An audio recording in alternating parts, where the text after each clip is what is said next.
Il n'a peut-être l'air de rien, comme ça, de bon matin, et pourtant, François Gilazzaro est un esthète.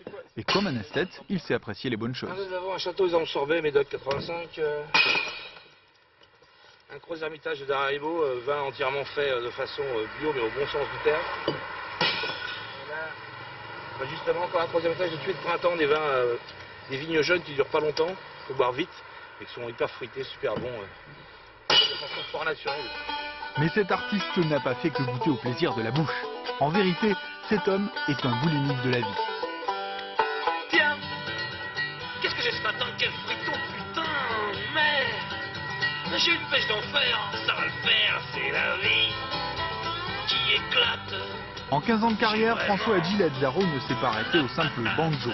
Dans son antre, caché quelque part dans les hauteurs de Paris, l'ogre musicien a appris à jouer d'une vingtaine d'instruments différents.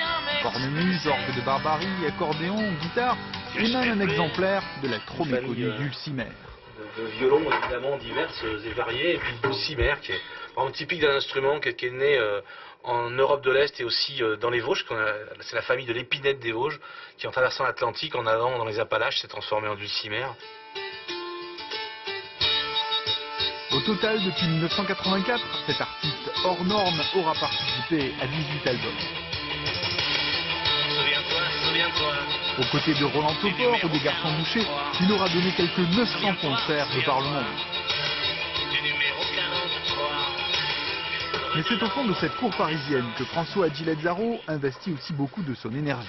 Boucherie Productions est une maison de disques à l'image de son créateur, vaste et colorée. Il faut croire que ça plaît, 150 albums ont été produits et les cassettes continuent d'affluer. Alors, ça dépend des jours, sur l'année donc c'est 1200 après, ça fait à peu près une moyenne de 3 par jour quoi. Les groupes véritables, les artistes véritables, ils savent plus trop où signer, donc on nous reçoit énormément de choses. Maintenant on reçoit même du classique, du jazz, parce que les gens savent plus où signer, y compris même certaines références qui savent plus trouver une maison de disques. Dans la salle du bar. Depuis 15 ans qu'elle tourne, entre maison de disques et carrière solo, la petite entreprise de François Gilazzaro n'est pas prête de s'arrêter. Il y a des ivrognes qui s'effanchent au bar, qui glissent lentement le long du comptoir par terre.